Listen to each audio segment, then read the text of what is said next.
Hey everybody, we're back. Gotta go live first. I was gonna say, what are you doing? Now, wait. There's a little delay. There is a little. Ay. We're back. I don't know if you heard the first we're back or not. I don't think so, but you won't in the show. But See, there we are. there we are. Look at that. Oh man. What a day. What a warm day. What are you talking about? It is. He's upset. He's crying today. He's whining.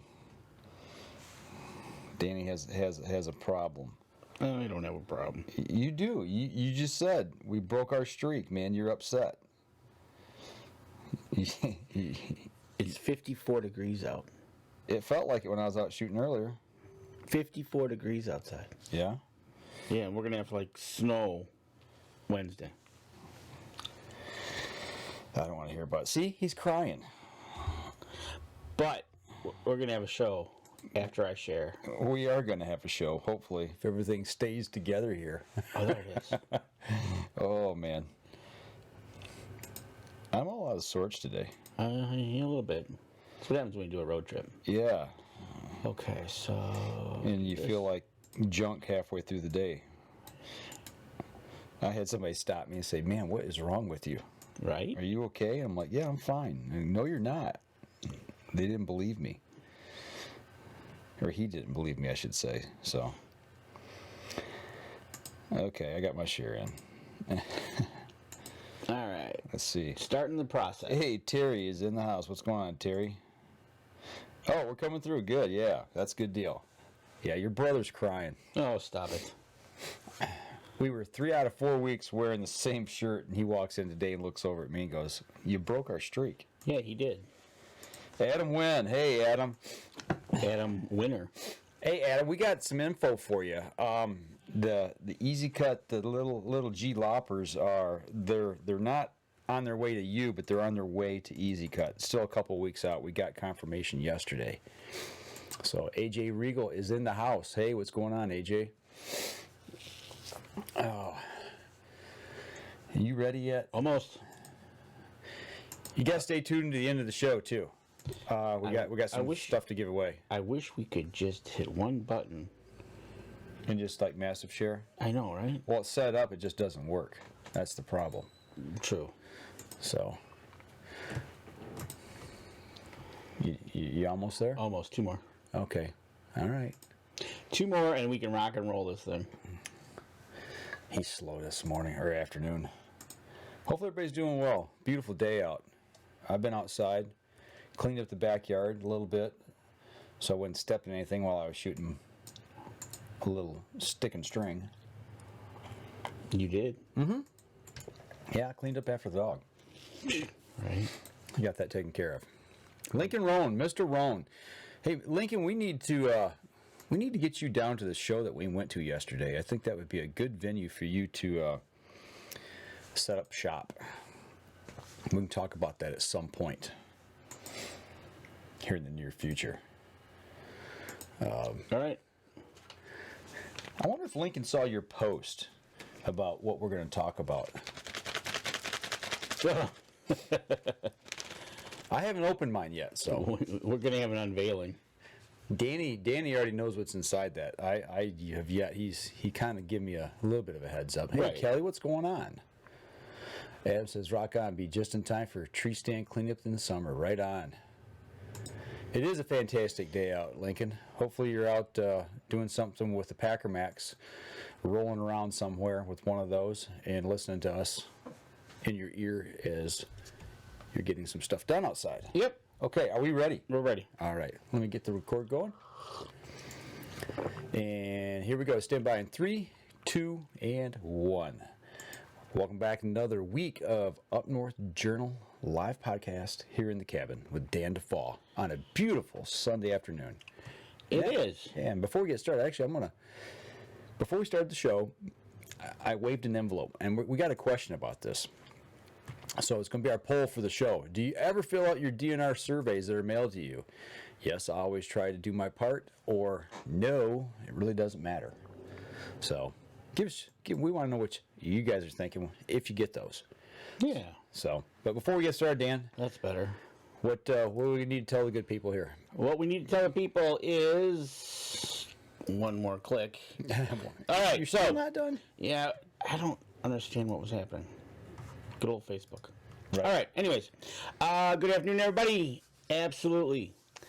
As supporters of Up North Journal, we'd like you to check out our supporters themselves. You know, you can go on over to huntersblendcoffee.com. That's right, we got it right here in front of us. We're drinking it. Go to huntersblendcoffee.com, and if you use the promo code, which Mike is pointing to, capital UNJ, on your checkout, you will get 10% off your order.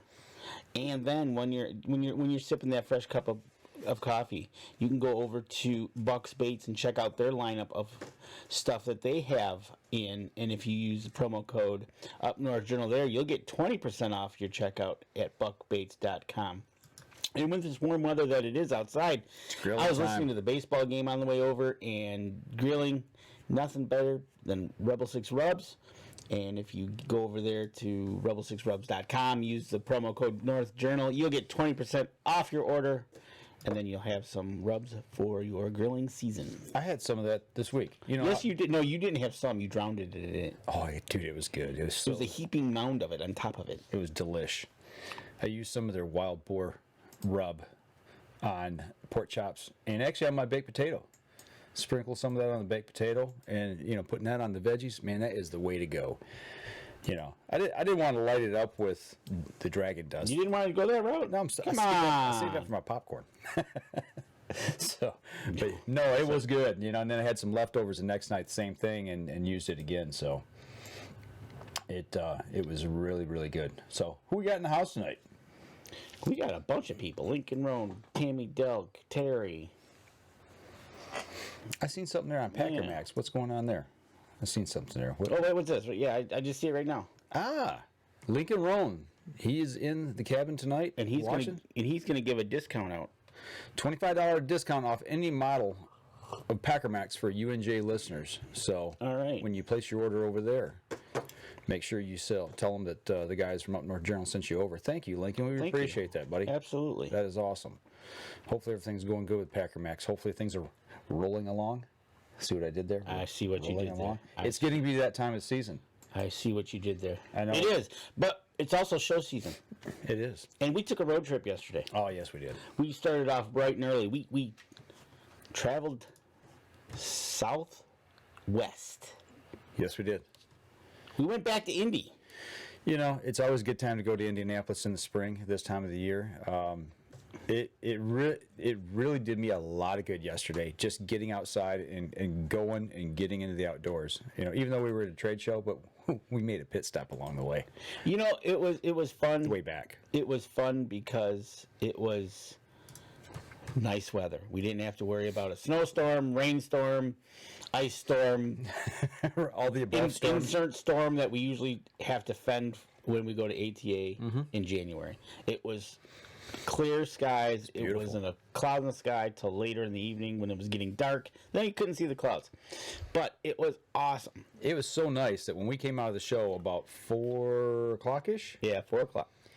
It was so warm. As we were leaving, I told Danny, I said, I'm rolling the windows down because I want to be able to say we rode out of town with the windows down. And we did. I almost got bit by a pit bull, but hey. You're right. You forgot about that, didn't you? You're right. But we were able to drive with our windows rolled down yesterday. It was 54 degrees when we left Indy, and we just watched the temperature drop as we headed north. And Lincoln Road did see what you did there. What's that? Rolled. Oh, roll. He saw it. He got that. Okay. He got it. But, yeah, what a show. The first time you've been? First time. You went last year. And you said, "Hey, you got to come on down to the show." Really unique setup being at the state fairgrounds. It's actually different buildings, but man, I almost say it. If you think about it, it's about almost. It seemed like a half mile long, but they connected the buildings with tents, so you really never went outside per se. Well, David Boggs said if we'd have went completely to the other side where there were some other things that was like travel side, the travel. Yeah, things. it went from... He said it was a mile and a half away. Mile and a half. Okay, all right. Yeah. Because basically it was, in a row, it was hunting and waterfowl. Then you had the boats. Then you had travel trailers. Then you had tackle and travel.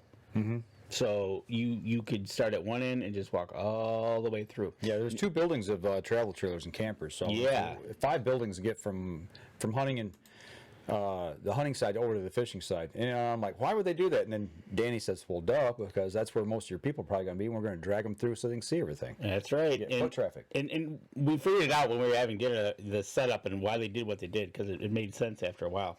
But Adam, when you guys going to the Outdoorama? Yes, we are. And guess what? Stay tuned. Talk about that right here. We will be there next Saturday. We'll talk about that later in the show. Stay tuned to the end of the show. Yep. We got giveaways. Yep. But anyways, that was just it was nice. It was people were waiting in line 40 minutes before the show even opened up. We got there about a half hour before, and they were in line. But I was told they were actually there 40 minutes before the show. Yeah. Well, last year we got there early. I got there at 9 o'clock to get in with the vendors, and there was lines that were like down the side of the building, wrapped around the corner. An hour prior. Yeah, you said that. I figured there'd be more people, but there wasn't. There wasn't, but it was still. They opened it. We got in a little bit earlier because we went and saw. We were able to get in early. We checked in. We were able to meet the guys at Katawi Archery, and Dan was there from PSE. They had a booth. They actually were sponsoring the wall. The Indiana Big Buck Wall of Fame. Yes. What's it like when you finally get into a state that's got big bucks and you see a whole wall full of big bucks? I'm sorry, but we've been to the one here in Michigan, and the deer and turkey show here, the size of the bucks, man, is just incredible. I'm not gonna lie, the wall was packed, and I can't remember the last time I went to the one here, but hopefully it'll be better. But it wasn't as packed. So, and the size of the bucks. Yeah, they're pretty nice. So I like big bucks. I can't. Right, and I tell you what, it's a beautiful show. A really nice venue. It's great. What do you think about the way it was? I mean, the way it was laid out, stretched out through the. I liked it. You could actually sit there and you could say, okay, we could go, and we kind of did. We went and just looked at travel trailers.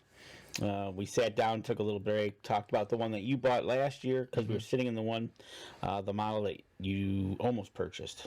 Yep.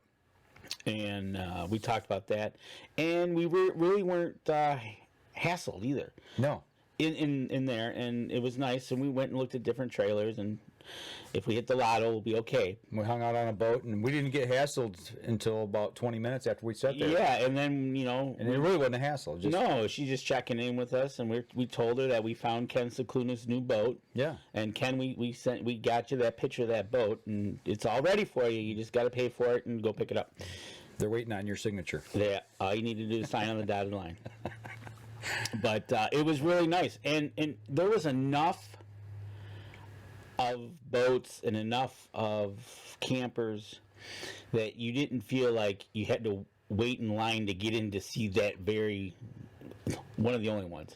There was plenty of stuff to meander through, walk. They had all the pontoons. You could all go sit on them. They had all the other boats, and they had salesmen there, but they weren't really pressuring you. You had time to look. They had everything from a life vest, life bumper, boat to wet docks, everything. Raised but docks, it was awesome. sectional docks, boat lifts. Right. And we went down into the tackle town, and you could anything tackle and fishing rod, they had it there. Looked like to me. And Ken Cicluna had been with us. I think we'd have lost him there. Yeah, we probably would. I think we would have seen him go that direction, and we'd have to eventually go after him because he was not going to come back. And it was just one of those things that it made for a few hours of just meandering. The thing and they did this last year, and Danny's seen this right off the bat because, like I said, we walked in. Once they opened the doors at 10 o'clock, he's like, okay, we've done what we need to do. We said hi to everybody. Let's go look. So we took off, and as we're going through out of the hunting building into the camper building, there was this kind of like big entryway, and there was 4 or 5 ladies there with bags and fishing poles, and they were handing them to every kid 12 and under got a free fishing pole and a bag full of whatever. Yeah, it was like it was awesome. It was really cool. They had a whole table full. Obviously, when we came back through, the table was gone. So I don't know if they were just doing it that day or every day. But yeah, every kid under 12 was receiving a free fishing pole. That was so cool. And it was. It was like, you know, they had handed to them. And it wasn't something cheap little something here. I mean, it was a nice open face reel and a nice rod. Right, it was. It wasn't no. It wasn't a Barbie or a Snoopy pole. No, it was really cool. And then you'd see these kids walking around with these poles. And I didn't get it at first till we found that table. And I was like, oh, okay, this must be like the main entrance gateway that they're doing this in. And it was really cool. Those went fast, though. They did. They did. And there was a lot of people there. There was a couple people outside there bringing in their bucks, and they were going to have them scored. They had a live taxidermy going on. Thursday, they said they watched a guy do a 10-point. There was 2 gentlemen there yesterday. One was doing another buck, and one was doing a waterfowl. I didn't see the waterfowl. Yeah, he was over to his left, and he was doing a mallard. Okay. It was pretty cool. And you know, you could buy anything. They had, they had archery, they had everything in there, and you could buy stuff too. It wasn't just looking and just walk through, but you could stop by, and it was awesome. It was a good time, and you could take your time. And if you, like we said, we met we caught up with old friends. We met up with David Boggs and company at Katawi, and seeing how they were doing, and as the morning grew, so did the crowd and the shoulder to shoulder thing. Right. So that was really cool, and we went and safaris. Can't think of the name. Dries Visser. Thank you. Kobus and Alana Petra. I can't pronounce her last name, but they were there. Yeah, and it was awesome to see them again. We hadn't seen them in. You know what? We've seen them. Actually, I seen them last, and the last time I seen them was at Spot Shooters. Wasn't it? Yeah. Yes. I think it was last year at Spot Shooters. Because I seen them at that show last year in Indy, and they were asking me. They were doing their Midwest tour of small shops of doing their presentation to offer big game hunts and book hunts and give information to people. And they asked, did I know anybody? And I directed them to Jim's place. Yeah. And that was the last time I saw him, and you seen him after that because I couldn't make the right, event that exactly. day. So it was good to catch up with them. Found out that they were doing really well. Basically, all their 2020 hunts are sold out pretty good. And so they're actually starting to look down into 2021 for booking hunts. So that was good to hear. Right. And then you had everything. So it was kind of cool. It was good to see the guys from Easy Cut. And then from there we moved on over and headed over. Mike and I went loose, and like I said, we went and looked at stuff, and it was kind of fun. Yeah, Kobus and Alana Petrius. I think that's how you say their last name. But they're from Dries Visser Safaris. And go look up Dries Visser Safaris. If you guys are thinking about or wondering about what it's like to go hunt Africa, everybody we know has been with them. Right. Over there has been with them. Right, exactly. And, So. and one of the things about them is we talked to them about this, and they do a 95% bow hunting. And with that being said, the average shot, he said, is 18 yards. Now, we also are friends with Dave Wilkins, who does the same type of thing. He's based here out of Michigan to send people over there. Do you know, is most of his archery or most of his rifle? Either or. I think you can choose over there. Okay. So, you can get with either one of them, and if you get your Africa on, There and you get go. over there. But yeah, it was awesome. It was good to see Dan Yassa. Got in there a little bit early, and you were able to shoot. Yes. You weren't able to. You were able to shoot the knock-on. The knock-on Nation bow. That bow has finally started coming into the pro shops, and it has actually landed over at Katawi Range, and they had it there. So that was one of the first things that I wanted to do, was make sure that I had an opportunity to actually put that thing on the range. And actually, we got Danny took a few photos here. Yeah, I did. This bow, they set up the draw length. He said, "What's your draw length?" That's 27 and a quarter. I don't know if he set it to 27 or 27 and a half. You know, I didn't expect him to get it right down to the bare bones, but it felt really good when I drew that bow back.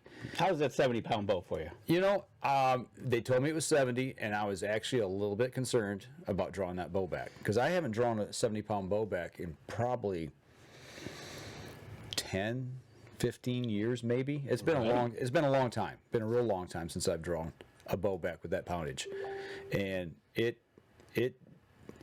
I had to pull it. I mean, I had to give it a little oomph, but it drew back. But what got me was, and we shot the NXT 35 or 33 at ATA, yes, which is basically it's the same bow without the John Dudley green and accents and the John Dudley little things that he's done. You know, advise him on with the bow. But I always liked that when the first time I heard that John Dudley Green, I was thinking of the song John Deere Green. Right, that's exactly. You're right. But no, the bow drew back really well. I mean, I was like blown away, and maybe it was because I had put a little extra into it when I was pulling it. But when it hit that back wall, I was telling you, we were talking about it on the way home. Yep, it's something that just went from there was such a noticeable stop, and it was just dead rock solid.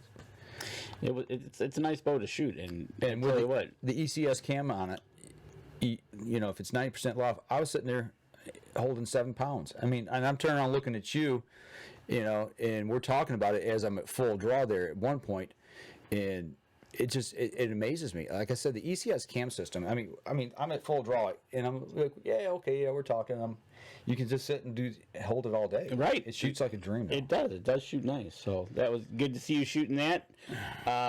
And one of the nice things was that they had the whole PSE line there.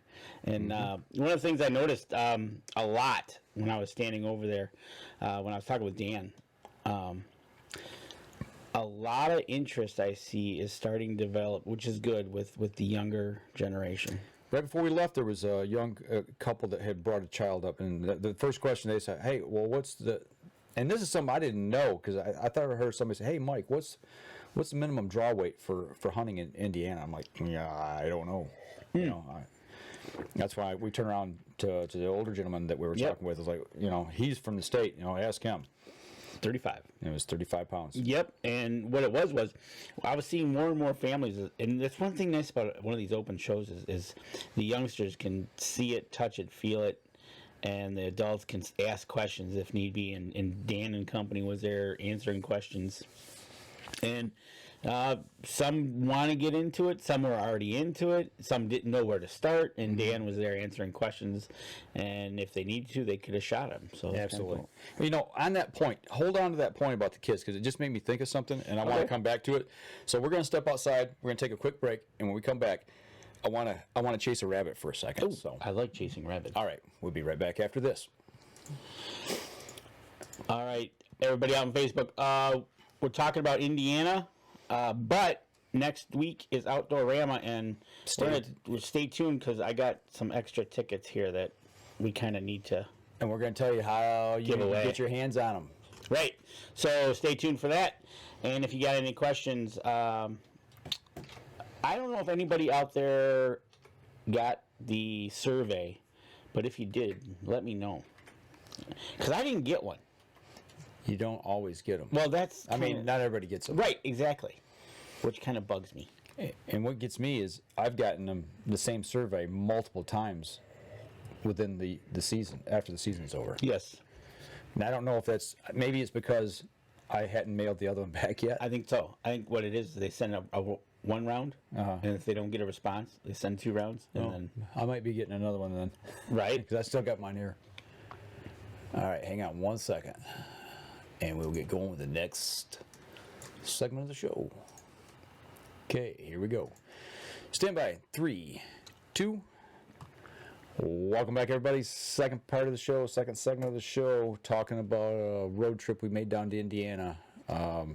Beautiful weekend to be outside. We were inside for part of the day, but man, you get to this point of the year, you've been cooped up a little bit. Yeah, we're shooting out indoor archery league, and we do the show and everything, but still, it's like you want to start looking towards and getting your hands dirty towards deer season. You want to put your boots on the ground, get your hands in the mud, start doing things, and that's kind of where I'm at now. I kind of got you primed up there by driving around your lease down there. That was pretty cool. Right? We'll talk about that here in a minute, but getting back to...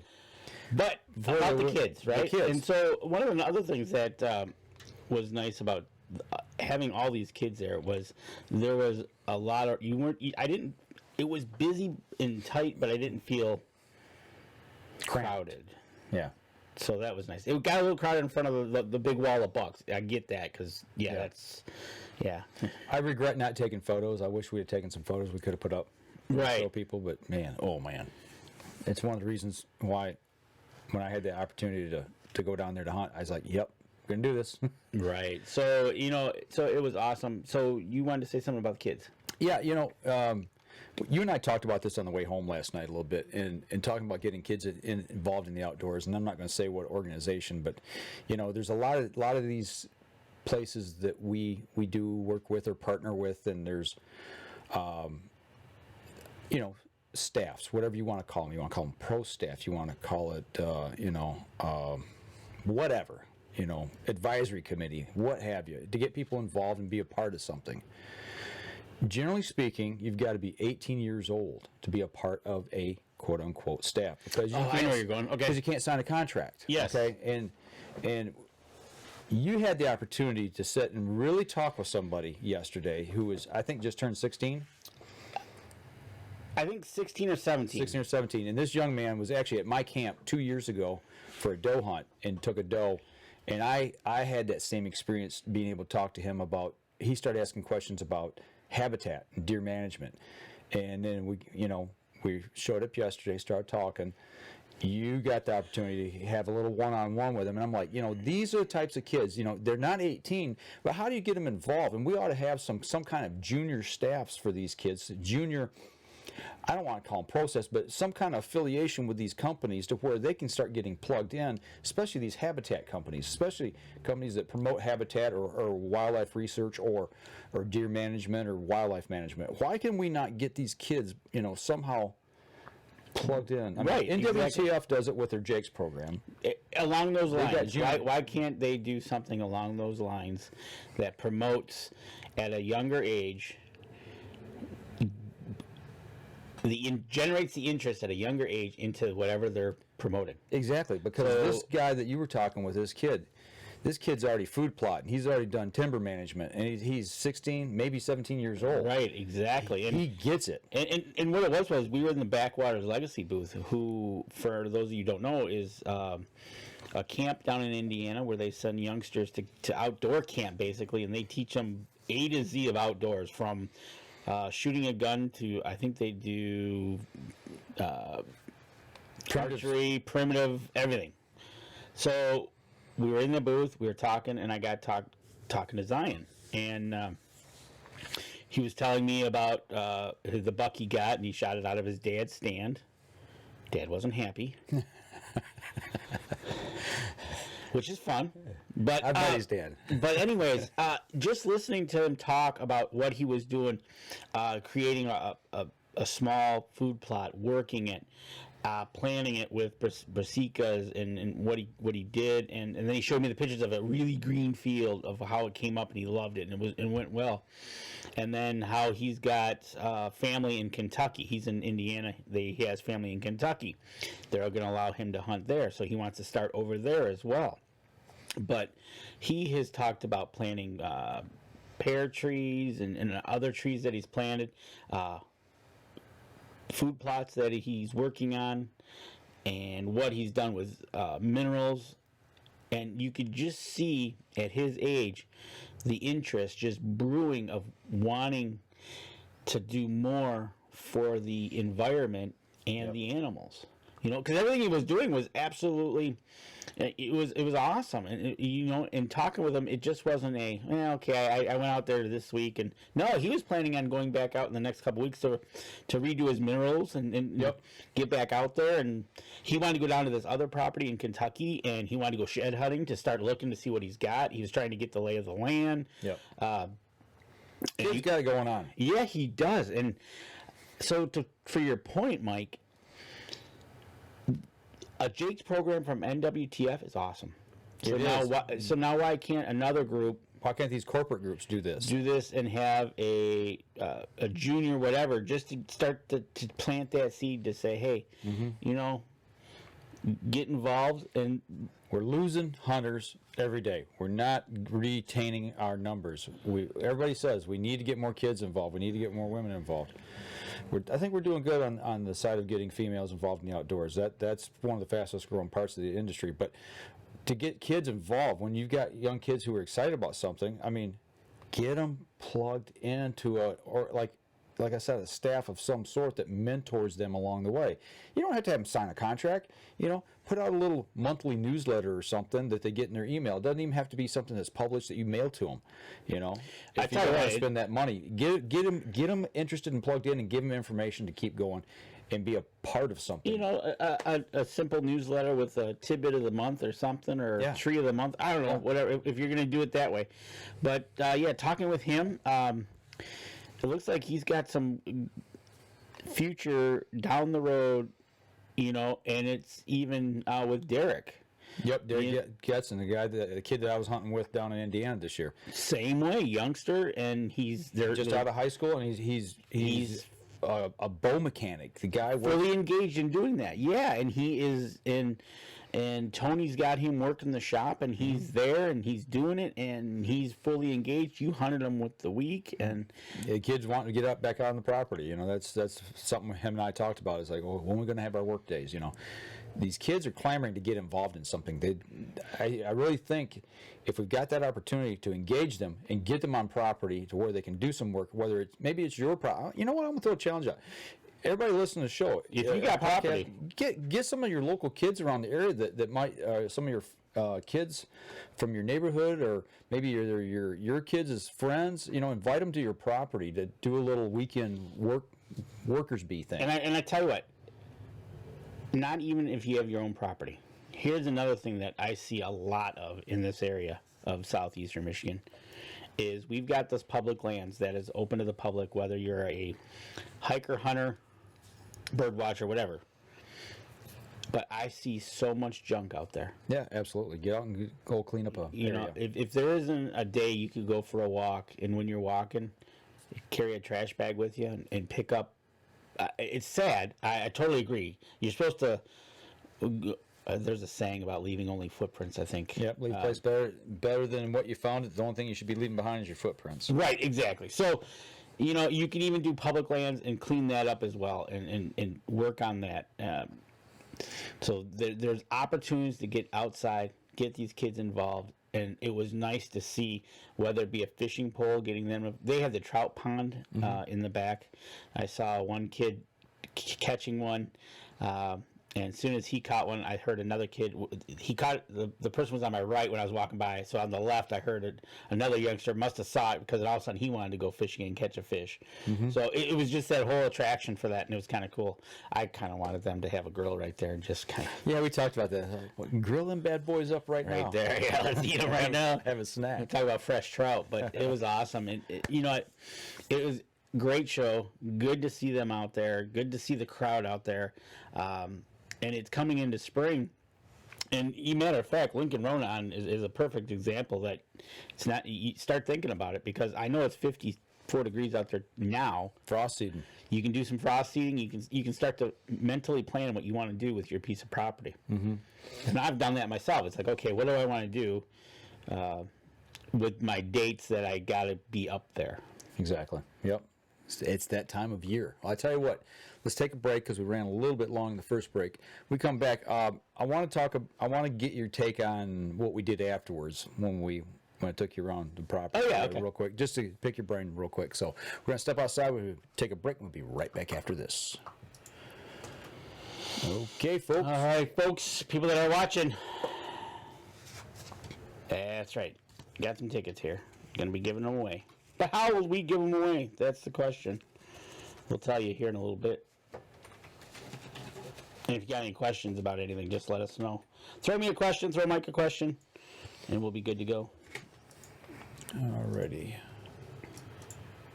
Here we go. All right. Stand by. 3, 2. Welcome back. Third segment of the show. And we've got about a half hour. You ready to shoot tonight? You know what? I'm didn't ready shoot to last shoot. week. You didn't shoot last week. You were feeling ill. And I apologize about that on the show. I was really down last week. I was not into the show. Well, he didn't tell me he was ill until I walked in the studio, and then he told me he was ill. So I was all week washing my hands, drinking vitamin C. Yeah, it was a full blitz to prevent whatever he was trying to throw at me. I felt better the next day. So hopefully I got about another 3 to 4 days to know that I didn't get anything from You him. didn't get nothing. Yeah, well. You're fine. You know, so we went to that show. Great show. Hope to go back next year. Matter of fact, I want to talk to some of our guys, sponsors, and see if maybe they're interested in going down there. A lot of foot traffic. A lot of foot traffic. So, anyways, we left there about 4:30. We drove with the windows open. So we had to make a little left. Short story here. We had to make a left through the little neighborhood to get back to the main road. And there was a pit bull loose out, and Mike had his hand out, and he was trying to bait it, but luckily I just kept going. Yeah, I think you slowed down to see if you could get him to bite my hand. Well, I slowed down because I didn't want to hit him. But anyways, but you said we're really close to the lease. Let's drive by it. And I said, okay. Not gonna lie. Let's go see what's up. Let's go see your lease. One of the first things, we were within 3 miles, and you went, my God, this land is nothing but open.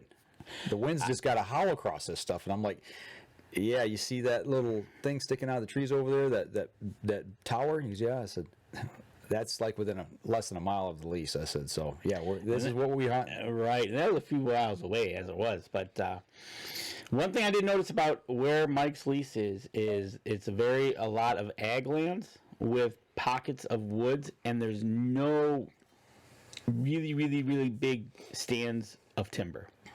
So you know where the ditch lines are, and you know where the creek lines are, because that's where the trees are. Right. And the only reason that they're there is because they probably can't plant them, or they probably would. Right. So as we started driving and going through all these brown fields, there was some little bit of winter wheat and stuff like that. But yeah, it was wide open. I mean, it was literally, you could see for miles, and you could see the windmills miles away, and it was open. And being a clear day as it was, yeah, it was easily to see that.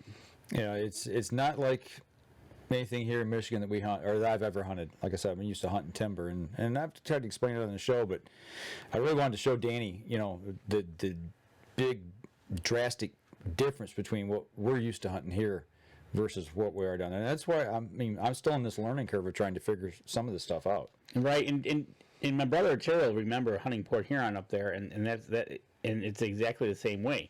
You got big tracts of openness with little tracts of woods. Mm-hmm. So you know where to hunt. Right. It's a matter of if you can get there. A lot of it is private land there. I don't know how much public land is in the state of Indiana. Very little. Very little. Most of it's in the southern part of the state. Oh, okay. Yeah.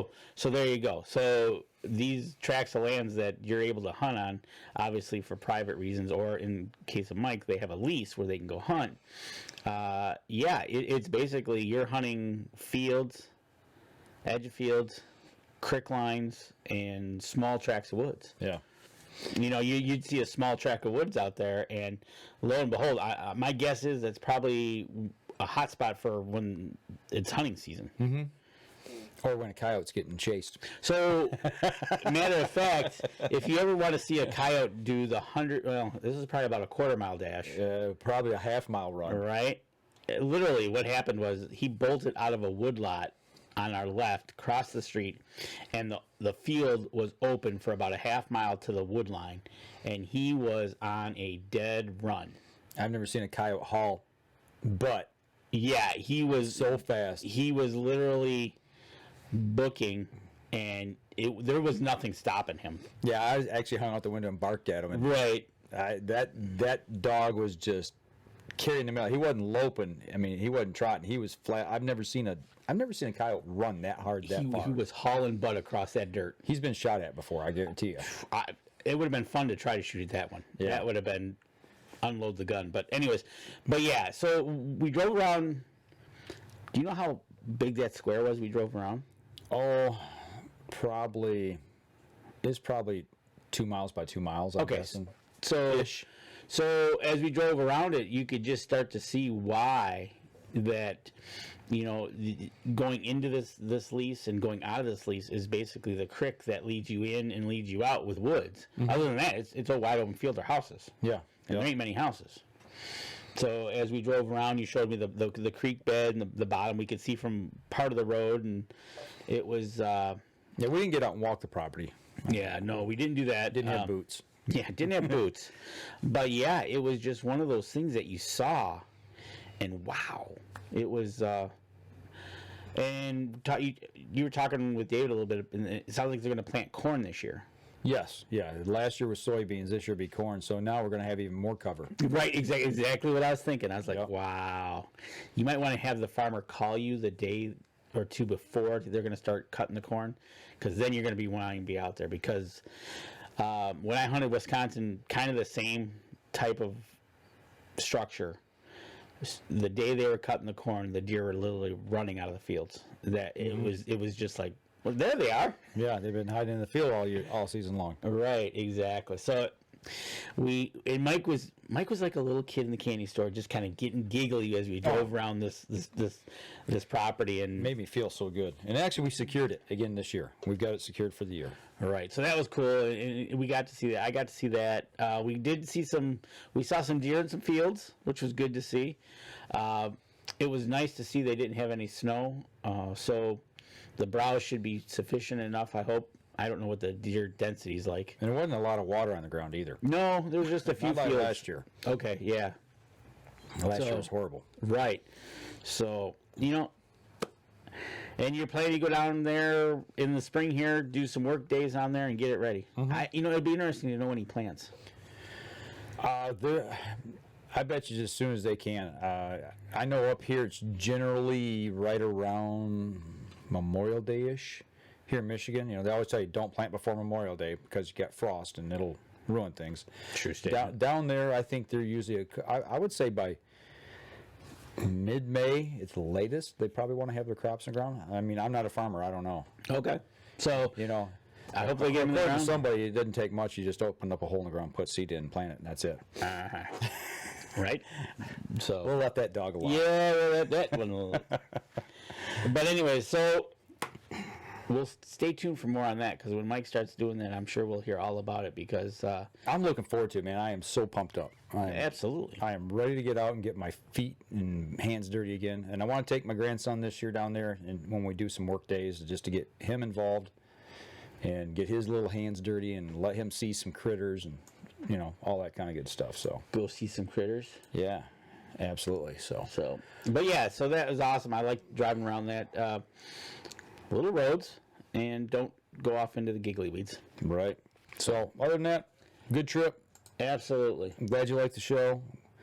It was good that I was able to kind of give you a lay of the land of where I'm at down there, and able to maybe make some sense of what I'm talking about sometimes. So it did. It helps that now that I see it, I know exactly what you're talking about. So all right, I'll tell you what, we got a segment and a half left, and I see you've already started plinking away there, so I know what he's getting to. He's getting to this little piece of paper that's in this envelope I got here. Yeah, the typical Michigan survey came out, I guess. Kelly's girlfriend Gabby received one in the mail, and I didn't. Kelly didn't either, I don't think. This was mailed to me 4 weeks ago, according to the date on here. It's been laid on my counter. I've yet to open it. And we talked about this 2 weeks ago, right? Yep. We actually kind of didn't talk about it on the show, obviously, and we had some other things going on. So I've yet to open it for that reason. So right, exactly. And Tammy caught you with this sneaky comment there, Mike. Oh, the farmer comment? Yeah. Okay. So everybody in Michigan, not everybody in Michigan got this survey, but they were sent out a survey, and it was your typical 2 pages, double-sided, The usual. Are we going to go through this whole thing? No. We're not going to go through this whole thing, I don't think. You know what? Unless you want to. No, this is not the same survey. Oh, is it? Let me see it real quick.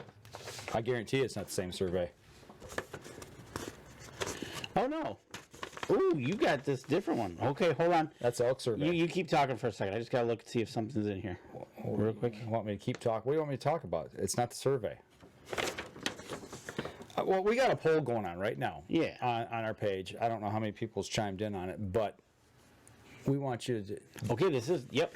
I was looking for the same question. Is it in here? No. Okay, I didn't think it would be. We got a poll going on.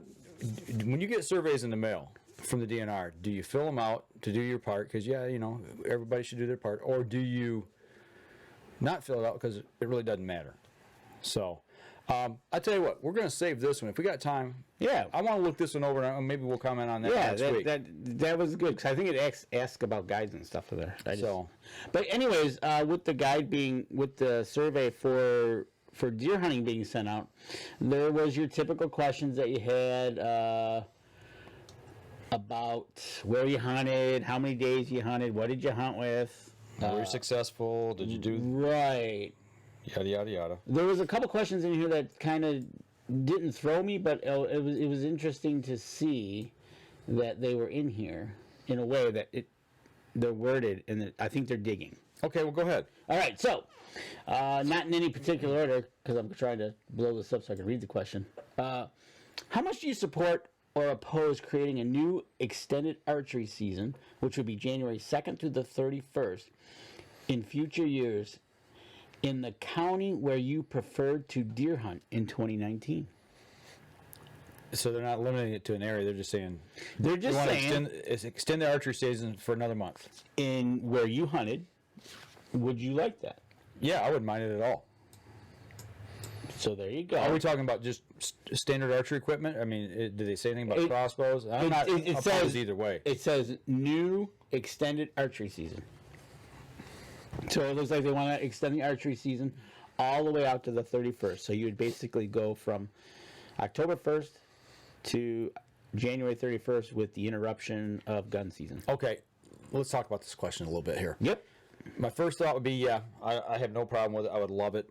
Being an archer, we actually have had the opportunity. You and I have had the opportunity to hunt actually down here in the next county last month for the extended season because the urban is called an urban hunt. And I didn't do it because I wasn't going to go scout and set up stands and all that for a late season hunt. Now, if it was on my own property at our place up north, heck yeah, because I already know the lay of the land. I don't have to go scout. I don't have to worry about other people being in there on it and taking a stand or trail cameras or whatever. So for me, to extend my season, yes, I would absolutely love it. Now, there's other people who probably say, well, we don't need to kill more deer. We don't need to pressure more deer for another month. Honestly, how many people are going to go out and hunt that season?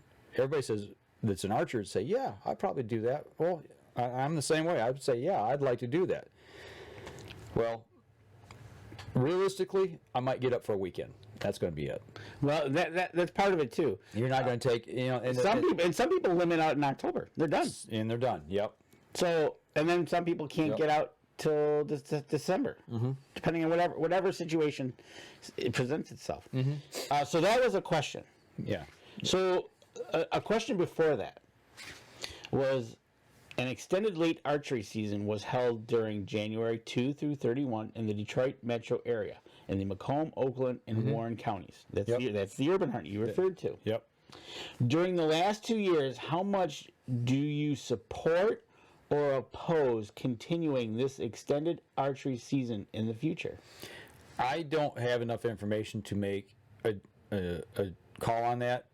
If it was just going off gut instinct, I'd say I'm fine with continuing it because I've not heard of anybody saying, wow, man, deer numbers are really down in these counties. And I think what they're also trying to go after is the car deer accident in those counties. Right. Well, I'm assuming. Those are high traffic counties. There's a lot of people moving around, daylight and dark. In today's society, people work different shifts. So, matter of fact, my daughter, last week, she just got her new used car. The next day, she was out driving around. She went after dark to go get something to eat in town, and she had to stop for deer right down the street. Oh, yeah, okay. And we let them cross the road, and one of the deer actually didn't cross in front of her, walked up and bumped into her new car. She was not happy. So yeah, I support it unless we were having problems with deer numbers. I would say if we're really hurting our deer numbers, then I would say no, we don't need to. And I think that's funny. They put those questions back to back. One, they talk about the urban hunt. Yeah. And then the next one, they say, what about in your area? Yeah, extend it for the whole state. For me, I only get up there so often. It might... Okay, so it might open the door if I need to get back up there or I would want to. It also gives you the opportunity to go with somebody else. You could go with me, or somebody else invites you to go to their camp. Right. You could go. Right. So I don't know what they're digging for, and they're looking for... The answers you can give is from strongly support to unsure, and everything in the from strongly support, neither, and strongly oppose, and strongly oppose, and unsure. So those are your options when you answer those questions. So those are interesting that they're digging around looking to see about length of season. We've heard a lot of comments about length of season already. We start our youth, our liberties, and everything in September, and we continue typically to January 1 with the urban hunts and some late seasons in January. Right. So, but of course they had to have a CWD question here. This question asks about chronic wasting disease, which is a fatal disease of deer, elk, and mooses that cause degeneration of the brain. To what extent do you agree or disagree with the following statements regarding CWD testing in areas where CWD has occurred previously? Your answers can be from strongly agree to strongly disagree. A. Knowing the CWD status of a harvested deer is important to me. Is knowing the status important to me? You're asking me as a hunter? That's what they're asking. They're asking first a question. Knowing the CWD status of a harvested deer is important to me. So, do you need to know that those deer... How long you want to talk about this? Well, I tell you what, let's take a break. All right. Because we're already running a little long, and let's come back and we'll answer that question. All right. So, we're going to step outside, and we'll be right back after this. All right, we're going to go into the last segment here. We've only got a couple questions. Well, we might spend the whole time on this, and then we're going to talk about these tickets. Right, these tickets right here. I'm going to give them away. This might be a two-part show. We might have to extend this into another. And I didn't think this would be, but it's CWD. Well, Kyle Sharp has joined the show. Hey, Kyle, what's going on, man? Good to hear from you. All right, save this one off, and get another one going here. Okay, here we go. All right, 3, 2. Welcome back. Fourth segment, last segment of the show. Wow, are we going to spend the whole time on this one? Okay. No. Read the question again. Okay, so there's a.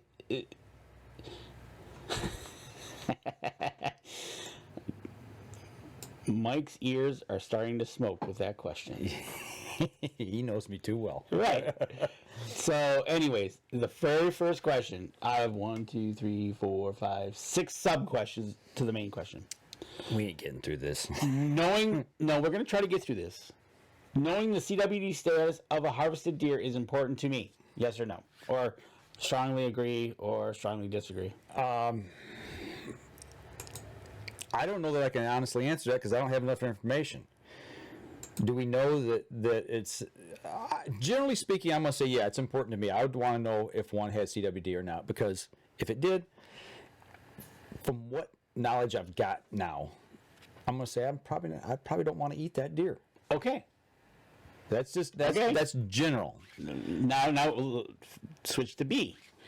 Knowing the CWD status of a harvested deer is critical to my decision to hunt. No. I'm still going to hunt. And if it's a CWD area, as long as I can get my deer tested. Let's just say that we're hunting in a high prevalence area, like one of those counties, 4 counties over there in, I believe it's southwest Wisconsin, where there's a high prevalence rate. If I'm going to go over there and do my part, if I'm a landowner or if I'm invited to hunt over there, and I'm going to do my part to try to keep things in check over there and keep that population down, if I'm going to take it and hope to eat it, I want to know. Okay. Yeah. But is it critical to your decision to hunt? Yes or No, Okay. I'm still going to hunt. Okay. I'm still going to hunt. Oh. Question C. If testing was not available and estimated CWD prevalence was low, less than 1%, 1 out of 100 animals positive for disease, I would stop hunting in that area. No. I think I answered that in the last question. No, I'm not going to stop hunting. Okay. Wait. Not done yet, but there's more. If testing was not available and estimated CW prevalence was moderate, 5%, 5 out of 100 animals positive for the disease, I would stop hunting in this area. Nope. Sure, 5%. Okay, she said no. All right, question E. If testing was not available and estimated testing prevalence was high, What's high? 10%, 1 out of 10 animals positive for disease, I would stop hunting in that area. I don't think I'd stop hunting. Now, hunting's different than eating. If it looked like it was sickly, and I shot one in a high prevalence area, even if I shot one in a low prevalence area, and it looked like it had something wrong with it, I'm not going to eat it. So, with that, with what we just went through in the last 4 questions, they asked you about are you going to hunt, your decision to hunt, and then the 3 questions after that were giving you percentages: less than 1, 5%, over 10. It's not about a number. To me, the hunting part's not about a number. If you've got disease in an area, TB, has that stopped me from hunting in our area? No, and it fluctuates from year to year. Yeah, it does. I still check my deer. I look at my deer, and if it looks sickly, I make doggone sure it's going to get checked. But I generally have my deer checked anyway. Okay. Would you be willing? Last question. I would be willing to pay a nominal fee to get my harvested deer tested for CWD. That's a loaded question. They don't tell how much. What nominal fee for me is totally different from somebody else who doesn't have. Well, a right check. now. Or what's nominal? Well, right now you can drop your head off in a box, right? Yeah. So it's no cost. Yeah. Now they're saying, hey, would you pay a nominal fee? You know what? Here's the way to answer that question. Would I pay an extra $1 or $2 on a tag, or maybe an extra $5 on a tag, every tag I bought for deer hunting tag? Then it's spread evenly across everybody. Okay. That's a good point. What if you added? Let's just pick a number, $1, because they charge $1 for ID fee or whatever it is too. Mm-hmm. They throw an extra $1 on the license. Whether you do or not, it doesn't matter. It's incorporated in your license, and if you want to go get it tested, it's covered. If you don't, it's covered. But what's to say a nominal fee today is $1, and next year they go, well, we were kind of low. We're going to make it $5. Yeah. Wait, hold on. No, we're not going to. It's a slippery slope. It's a very slippery slope. You're right. I don't quote me on this, everybody. Don't hold me to this. I'm just saying what I think. I remember one time I heard that these kits cost, I want to say, was it $17 a piece? Is that right? I thought it was a little bit more, but it might be. I know state to state there's different costs involved. I actually, do I have it here? This is the 2018 deer report. I want to say it was in one of these, the cost of the testing per state. Yeah, right here, page 18. Now, answer me this, little D. See what I did there? Yeah, I did. That's what Tim Sias calls them. Yeah, he does. I like that. Is it because of the sample rate that the cost is more or less, I don't know. State of Michigan, where are we at here? As everybody's like hanging, going, come on, Mike, find it, hurry up. Actually, it doesn't have a cost for the state of Michigan. Okay. So, anyways, they're asking if would you pay an extra nominal fee. I think personally, like you just said, if they can come to a cost and roll it into the license fee. Okay, here's an example. Like South Carolina, $90 cost per sample. But in Delaware, it costs $10 per sample. Why such a $96 in South Dakota? You know, most of them are like anywhere from 10 to 20 bucks across the board is the general, looks like the general rule of thumb. Texas says total cost $100 sample including time, equipment, and lab fees. Okay, that's just not for the kit. So obviously, you know, here's different factors that go into it. Right, So, exactly. So am I going to pay $100 to have my deer tested? No. But what we just saw, it could range. The range could be, but anywhere. But what they say is nominal fee. Yeah.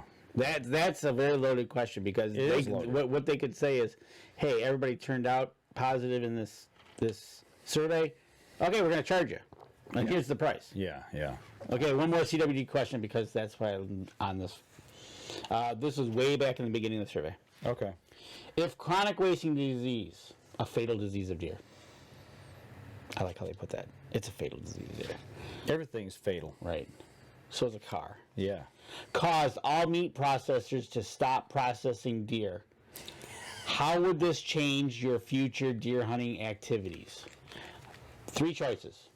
1, I would still hunt deer. 2, I would stop hunting deer altogether. Or 3, not sure. Well, we know the answer to that because I've already told you what my answer was in the very beginning. I butcher my own deer anyway.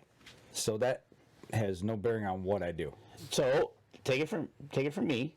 I typically don't have time to butcher my own deer, and I usually go to the processor. All of a sudden, they just now took all the processors in the state of Michigan and took them out of business.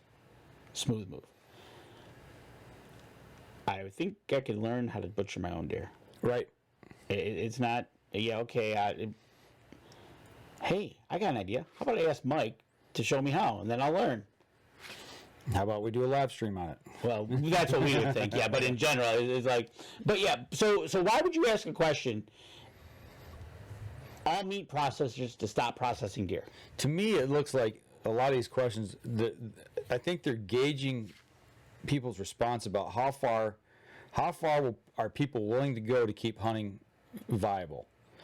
You know, at what point do people turn the switch off and say, "I'm done hunting. I'm not going to do this anymore."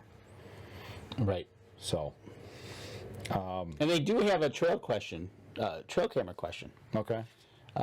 Do you use a trail camera to monitor deer activity in the county where you prefer to hunt? Yeah.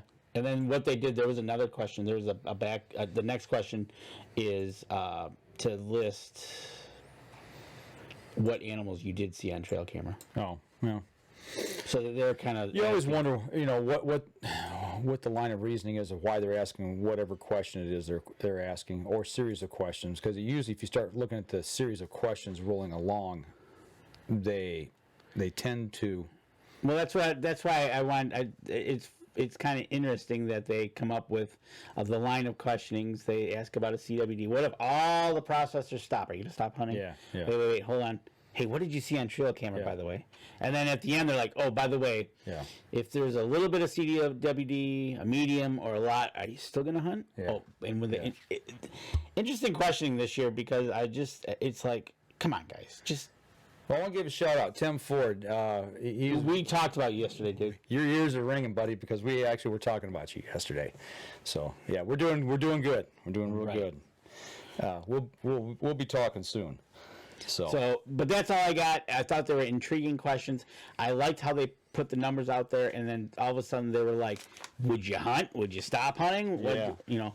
Well, and I'm going to go through this one here. Actually, I really thought this was the same thing. Right. Actually, it's a different color paper. So it's we'll have to scam the elk one, and I'll do that and see if you can come up with anything actually, Kelly and Gabby were filling this out, and they told me about it. I said, hey, send me the picture and let me read these questions. Right. So basically, they're wanting to know, if so.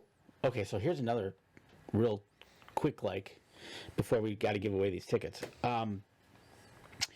If all processors were to stop, and they quarantined every, like they're doing, right? You can't.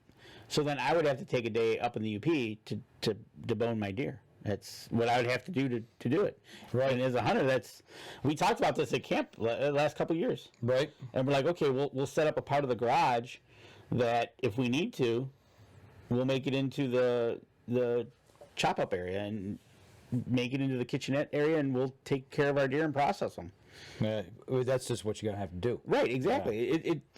It give me the problem. We'll figure it out. Well, since you've mentioned meat processors, this story just broke here in Michigan. What's today? The 23rd, I think. Today is 23. Okay, this story is 2 days old, so this has been Friday. Missing deer meat leads DNR to warm freezer full of rotting carcasses. This is in Newaygo County. Lincoln Rowan, if you're still on listening, this you might want to listen to this. A pair of DNR officers recently discovered approximately 13 rotting deer carcasses from a man hired to process meat for hunters. According to an official report, the incident occurred in mid to late January when the two officers from the DNR District 4 responded to a poaching complaint of a deer processor in Newaygo County not returning processed deer to the owners. When the COs arrived at the processor, they found that the business was in the process of closing permanently and that the power had been lost in the building. Furthermore, the COs located the rotting carcasses in the freezer, all of which were still being processed and packaged. The COs contacted the Department of Agriculture food inspector, according to the report, and the COs assisted with photographic evidence of the facility and inspection. The inspector closed the processor down, placed the facility on quarantine, seized the deer, and processed meat which was unfit for human consumption. District 4 includes Benzie, Grand Traverse, Lake, Leelanau, Manistee, Mason, Mecosta, Newaygo, Oceana, Osceola, and Wexford counties. So the processor closed. Well, yeah. He was closed down. They shut the power off, and now my question is, this was on the thread they were talking about. So actually, I think it was on the Leg page that Lincoln runs. This is just another reason why you need to process your own meat, if you can. Not everybody can. I understand that, but if you can, that way you're assured of what you're getting. Number one is yours. You know what process it's been through, that it's viable meat to eat, and that it hasn't been laying around on somebody's warm bench while they're cutting up other deer. I thought that.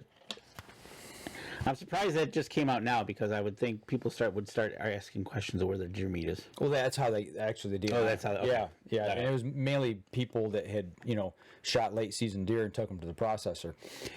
And somebody had said, is there a name or a location? Lincoln wants to know.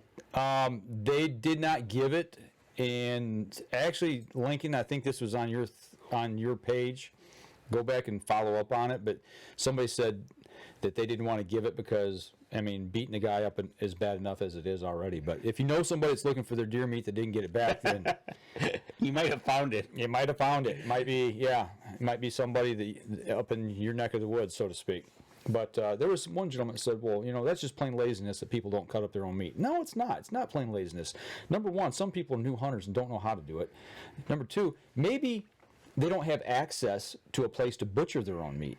Some people might live in an apartment complex, and maybe they just have a small car to transport said deer back and forth, and really don't have a place to actually hang it up and cut it up, and process it, and clean it properly. Maybe they don't know how to. Nobody's ever showed them. Yep, absolutely. Or like me, in a case where you shoot a deer, and you hang it overnight, and the thing freezes solid as a rock. And you don't have a heated garage where you can actually thaw the deer out. My wife's not going to let me lay it on the counter for a couple of days to thaw out. Put it by the fire. Yeah, so usually in those cases, and that's poor planning on my part. It's not the fact that I'm lazy; it's just poor planning.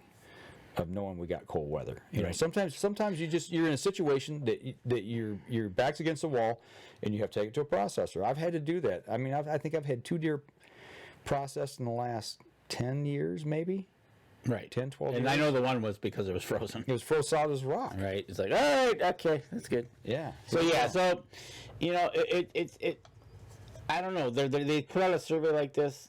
We get a situation like this. Unfortunate for those people that are going to lose their deer, but it's like hunters are adaptable. Yeah. You know, but you gotta let us know what's going on. Give the people information. Let them be prepared to make that choice. Let us make the choice. Give us the information up to date. Don't kind of smoke and mirrors it. Well, you guys really don't like it if it's above 10%. Yeah. But yet your survey might say, well, we don't care. I think they're gauging perception right now to see what people will actually tolerate across the hunting community. Like, what's an acceptable number? What will people tolerate before they say we're going to quit hunting? So Lincoln's head implodes. But anyways, no, that's it, right? It's like, Yeah. tell us, give us the number. You know, let me know up in the UP what happened, and we'll probably find out here for a couple of months what happened. We had one a year ago. Did we find any last year?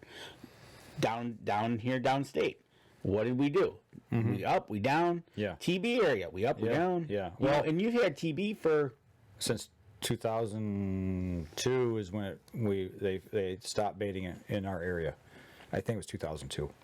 But you know, yesterday we were down in Indiana. The subject came up on this. We were talking CWD, and there was a group of us standing around, and everybody was kind of talking about it. And the question was asked to me, you know, well, would you eat a deer if it was CWD positive? And I'm like, no, I probably wouldn't. I don't think I would take that chance because I know it's got something. Now, it's just, and I told you before the show, we were talking, I said, it's just like, you know, there's a certain amount of bugs or fecal matter in processed food from companies because it sits in big warehouses. Is it safe to eat? Yeah, it's not going to kill you. Is it good to eat? No, it's not good to eat that stuff. that's why you temp your food. But there's an acceptable level of certain things that you're allowed to eat, according to the government. You can take that any direction you'd like. Right. But my point is, you know, there's things that we eat all the time that we don't know about. If you don't know about it, you don't know about it. That's right. You know? Absolutely. So, Exactly, Mike. so all right. Well, we're bumping up. We got a little bit of a long show here. We got to get rid of some tickets here. So we've got some extra tickets for Outdoorama next weekend. We're going to give these away in pairs. And I want to thank Bill Parker, the publicist for Showspan. Actually, he gave us some tickets to give away here on the show and wanted you guys, the listeners and gals, to be able to go to the show. And what we're going to do is give these out in a pair. Yeah, we got a couple pairs, 3 pairs of tickets.